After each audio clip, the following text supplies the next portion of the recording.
At least 2,100 years had passed between the time the Israelites first left Israel and came to America and the time that Columbus came. From 600 BC to 1492 AD is about 2,100 years. As we know from the rule of 70, in 2,100 years, a small population can grow to enormous numbers. And that's exactly what Columbus found. In a recent report by Glen Beck, it was noted that when Columbus came, he found that there were over 1,000 nations in North America alone. He found that there were over 200,000 cities in North America alone. Not small cities, large cities, as large as London, Rome, as he put it.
The 1882-1883 Smithsonian Annual Report reveals that it became the practice of the land to purposefully suppress information that evidenced sophisticated, heavily populated Hebrew civilizations thriving throughout North America before Columbus.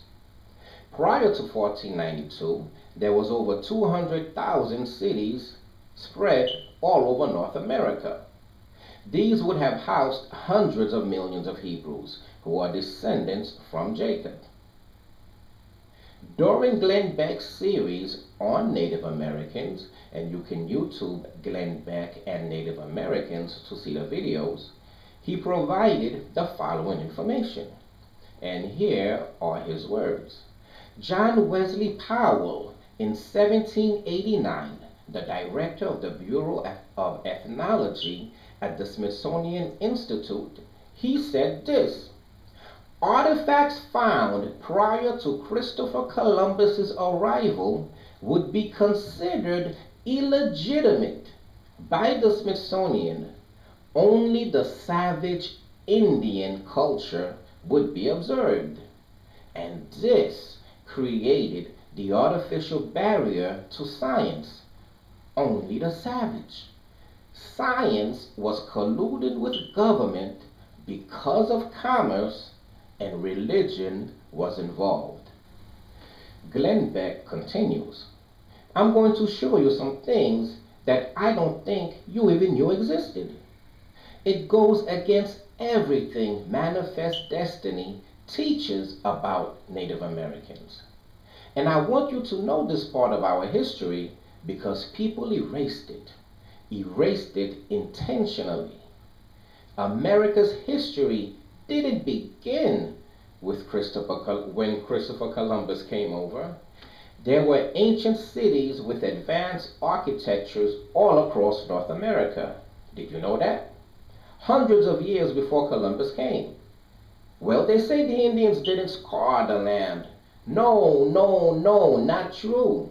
These were cities as large as any in the world at the time, London or Rome. They were metropolises. Archaeologists say that they have found evidence of 200,000 actual cities of mound-like structures all across North America that were here long before Columbus.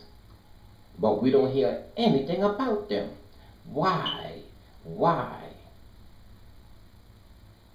According to Glen Beck, the Ten Commandments were found written in stone in Hebrew in the state of Ohio, dating to before Christ.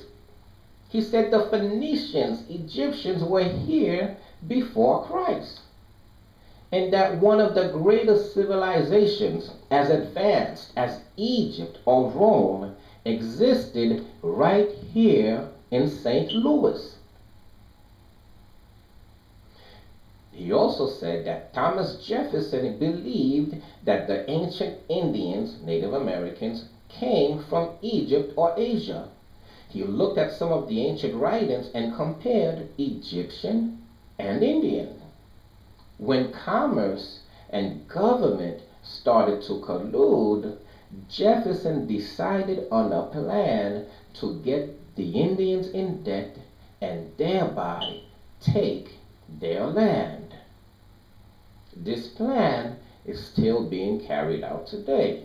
Most of us are heavily put in debt, and in the end, you end up with nothing. This is Glen Beck's theory. When man tries to live in accordance with nature's God and nature's law, as it's spelled out in the Declaration of Independence, and works for the betterment of man, God helps. However, when man seeks power or riches by using nature's God, in conjunction with others seeking the same power and riches, God withdraws and evil masquerades as good. That's Glen Beck on the difference between divine providence and manifest destiny. Glen Beck's recipe of transformation: when you have science, government, commerce, and religion colluding for power, then you have a problem. He says when you combine these things and there are checks on each other, you're okay. But once these things start to collude for power, that's manifest destiny, and it's evil. When you have, for instance, the government wanting to expand, commerce saying, well, we're going to expand too because we need to make more money, we need more land, and you get the scientists to confirm that Native Americans are just savages with religion involved, then you have collusion of power. Glen Beck goes on. John Adams and Thomas Jefferson discussed in their later years James Adair's intriguing theory that the Indians were descended from Jews because they had the same laws, the same ceremonies, the same sacrifices, the same priests, prophets, and fast. Even the Indian dialect seemed derived from a common prototype of the Hebrew Bible. So they didn't brush off the Native Americans as wild animals. They were intrigued. And so why is this information being suppressed? Why is this truth hidden from us? Well, if you knew that you are of the house of Jacob, you would act differently. You would think differently. You would have more respect for God. Because now you have your story in your hand. You can go home and read your story and read your history. That will give you strength. That will make you strong. That is very dangerous. When the Europeans first came to the Americas, they found two continents that stretched from the North Pole all the way down to the South Pole. And everywhere they went, from Alaska across to Greenland, down through Canada, through the United States, through Mexico, past Central America, into South America, Brazil, Peru, Ecuador, down Chile, all the way down to the very tip of South America. Everywhere that Europe went was a beehive of life. Inhabitants were all across the lands of the Americas. They lived in a land that was very rich. They lived in a land with no iron. They lived in a land with no trouble until the Europeans came. Now, the people, the inhabitants of America did not have any weapons. They did not have any iron. They did not have any gates. They did not have any locked doors. They lived in peace and they lived in harmony. That's what the Europeans found when they came.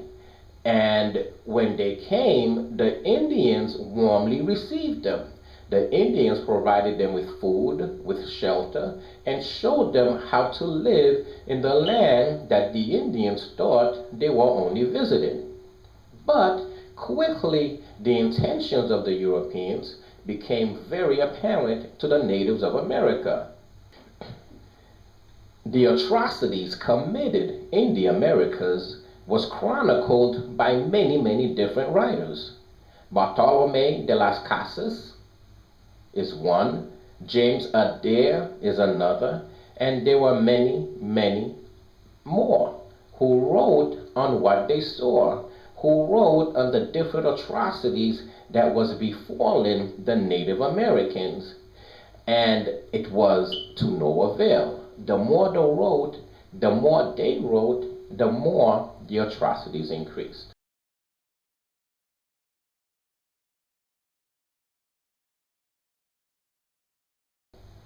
James Adair is perhaps the very first anthropologist in America. He spent 40 years living among the Native Americans, and he recorded as best as he could everything that he observed about them. A very keen interest to James Adair was their religious practices.